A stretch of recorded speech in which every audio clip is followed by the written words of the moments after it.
Good morning! Kamusta po kayo mga Brancies? So today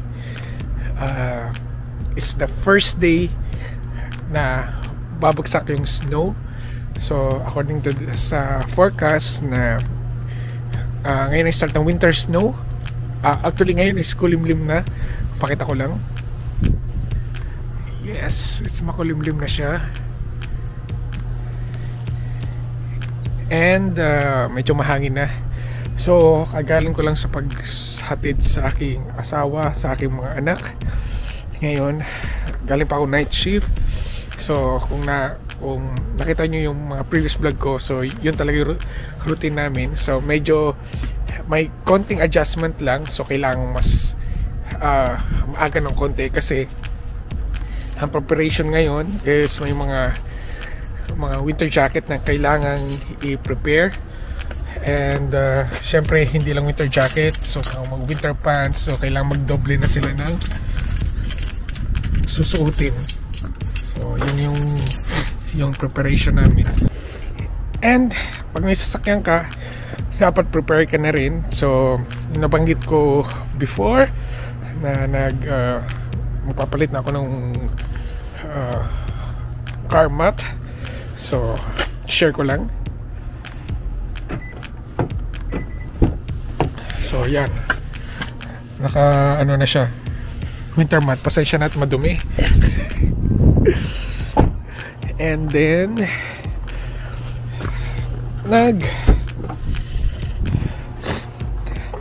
nag-refill na rin ako nito, which is the windshield wash. So ito ay para sa until -35. So ayun is pag nag-froze yung windshield mo, ito yung tubig or yung ano na magtutunaw sa nagpo-froze mong windshield. So habang pinapainit mo pa yung sasakyan mo, so tinutunaw niya na yung kasi talagang mag-a-ice talaga yung windshield mo and may hirapan ka mag-drive pag gano'n. Anyway, ang isa lang nang nakalimutan ko, actually na hindi nakalimutan, so plano ko palang is yung palitan yung winter tires. So most probably this weekend magpapalit ako ng winter tires, hopefully kasi mahirap mag-drive ng may snow kasi madulas siya. Actually medyo late na nga dumating yung snow.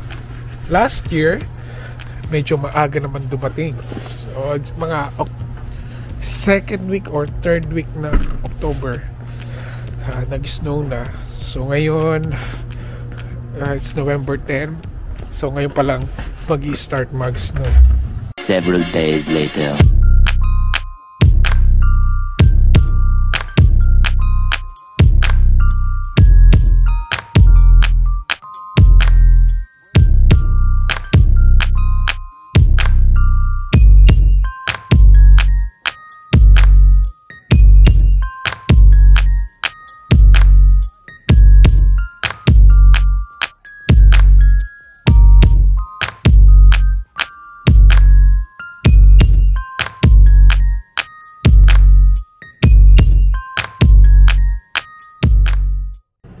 Good morning.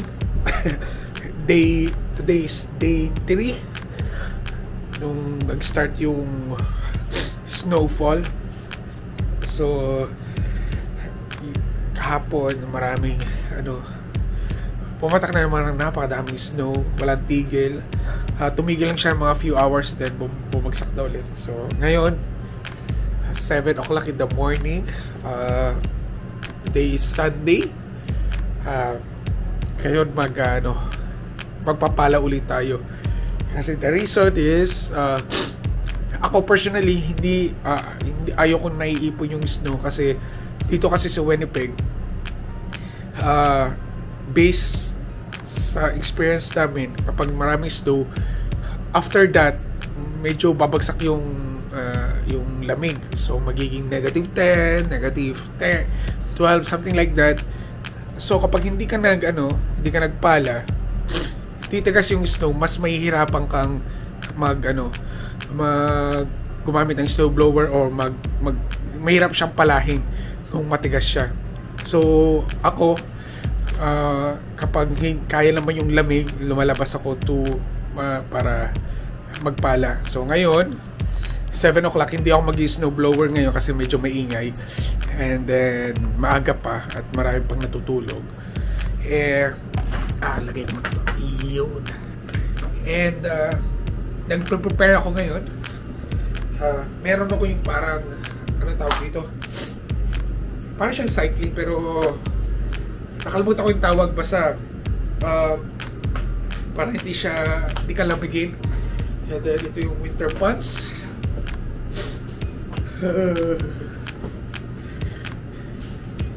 Share ko lang yung first day ng snowfall. Talaga grabe. Galing pa ako night shift, and then sobrang nakakapagod kasi talagang whole day yata ako nagpala, and kasi walang tigil yung snowfall, and nahirapan akong mag-park, nahirapan akong dumaan sa harap ng bahay kasi talagang napapaligiran ng snow, and wala siyang tigil. Yun ang problema. Kaya sobrang pagod ako nung first day. So ngayon, share ko lang ang buhay namin. Although it's common na to dito sa Winnipeg. Nakausap ko yung close friend of mine sa Toronto, hindi pa nagkaka-snow doon. And kami ang buwan naman ngayong mag-snow. Makaranas ng snow. Malaking bagay na may maganda kang jacket for winter para hindi, or magdudoble ka. So ngayon naman, hindi naman masyadong malamig. I think -2 wala ngayon, and walang snow. Tumigil siya kagabi, and ito yung pagkakataon ko para magpala.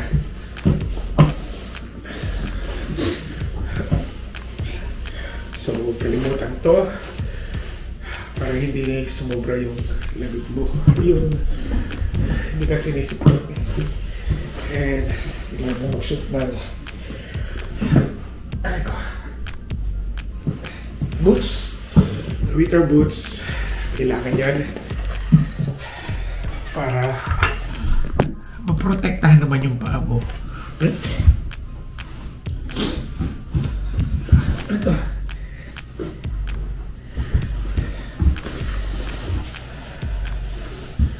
I-share ko lang ang itsura ng papalahin ko, and then papakita ko lang sa inyo. Wait! So hindi siya masyadong malamig ngayon. Kung makikita nyo, punong-puno, halos wala kaming madaanan. Ayan. So ito yung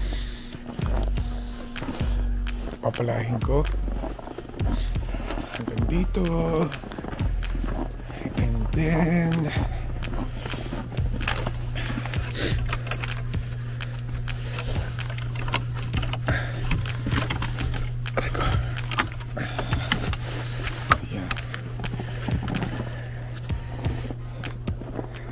papalahin ko. Kita nyo dito sa Winnipeg. Pasok muna tayo. Dito sa Winnipeg, required na kailangan linisan mo yung harapan mo, o kailangan maklear mo yung snow. It's mandatory na yung lahat ng bahay mo, at least passable siya. So sabi nila, pag hindi mo nilinis daw yun, maka-fine ka daw. Yun ang sabi-sabi ng mga matatagal na dito. So dito talaga kailangan linisin mo yung harap ng bahay mo. Even spring, kung madumi siya, dapat linisin mo siya. A little longer than a few minutes later. Napagod ako. So after, anong oras na ba? Hindi ko na alam kung anong oras, siguro mga after 1 hour and a half. Natapos ko rin. Hinihingal ako. Feeling ko nag-jogging ako ng napakalayo. So, update ko lang kayo kung anong mga nalinis ko. Pakita ko lang sa inyo. Ayan. So, na-clear na siya. So, yan yung daanan. And then, ito rin yung pathway going outside.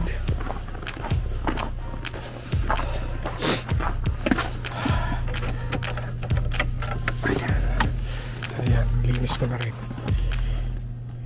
And napakaganda ng panahon ngayon.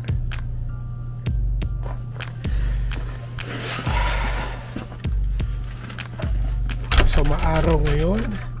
Hopefully makatulong yung kunting sikat ng araw para at least papaano matunaw yung mga ibang nag-ice.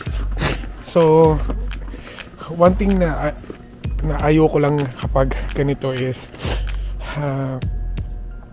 kapag sobrang nag-snow and hindi masyadong napala o kasi dyan is yung gaya na sinabi ko kanina na biglang lamig, sobrang lamig, so mahirap mag-drive. Katulad ko, hindi ka pa nakapagpalit ng winter tires, so this week pa lang yung schedule, so talagang dahan-dahan talaga pagdadrive kasi napakadelikado pag mga ganito na napakadaming cases ng mga nadidisgrasya o nagbubungguan talaga. So for now, ito yung sasakyan ko. So kapag hindi masyadong gamit,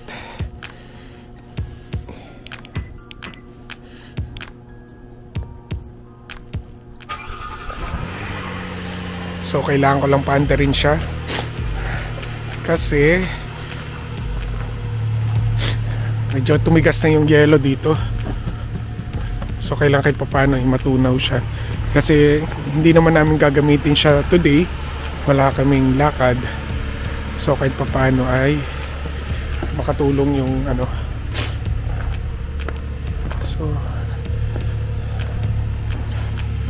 pinapainit ko lang yung loob. So pag may sasakyan ka dito, napaka-importante remote start. So ibig sabihin, habang nagbibihis ka, pwede mo nang paandarin remotely yung sasakyan at make sure lang na automatic na naka-open yung heater na sasakyan mo para kahit papaano pagpasok mo ng sasakyan medyo mainit na. So malaking tulong talaga remote start, lalo na kung mga bibili kayo ng sasakyan. May mga package na libre remote start, merong package na hindi kasama. So yun lang for today. Ang maganda naman yung forecast for the rest of the week. So sana hindi na masyadong okay lang kasi mag-snow, pero in the past 2 days or 3 days non-stop talaga siya. So talagang yun ang mahirap, non-stop. So mahirap lalo na sa mga may sasakyan at lalong mas mahirap sa mga nagbabas o nagtataxi. Talagang kasi syempre lahat is late yung dating ng mga buses kasi nga mabagal sila mag-drive at kasi madulas. So yun lang, maya ipa-finalize ko po itong paglinis. So gusto ko na kahit paano talagang makikita mo yung talagang daan, walang white, kasi mga ganitong bagay pakita ko lang sa inyo. So itong mga ganyan, pag nagtagal yan at sobrang lamig, mag-yellow yan and mas delikado yun at mas madulas. So I'll just make sure talaga na kailangan kahit papano. So yun ang snowblower ko. Yan. So ngayon nagpala lang ako. Actually nasira na yung pala ko. Ay, nasira na yung pala ko. Kakapala.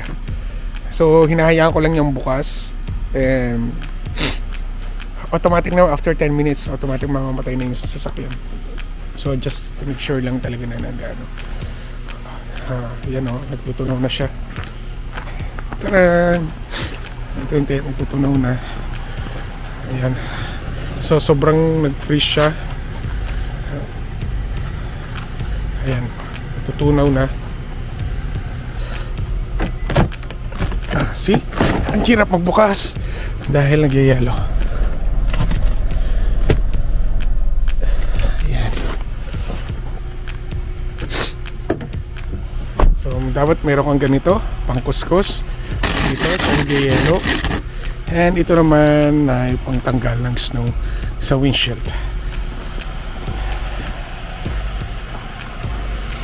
So yun lang. At magiging busy pa itong araw na to sa pagkakayod ng yelo. Ayan, namatay na yung sasakyan ko. So tapos na yung 10 minutes. So medyo madali na siyang kudkurin kasi medyo mainit na yung loob. So natutunaw na yung yelo sa may windshield. Okay? So dito ko na po tatapusin ang aking maikling vlog. Mag-ingat po kayo palagi at magkita-kita muli po tayo sa aming mga susunod pa pong mga vlog, and we'll try our best na i-share sa inyo mga kaganapan dito sa Winnipeg, Manitoba, dito sa Canada. Sige po, magkita-kita muli po tayo, and of course don't forget to subscribe, share, and like our video. At kung may mga kakilala pa po kayo na mga naghahangad na magpunta po dito, pwede nyo po i-share ang aming YouTube channel. Muli po, mag-ingat po kayo palagi, and God bless.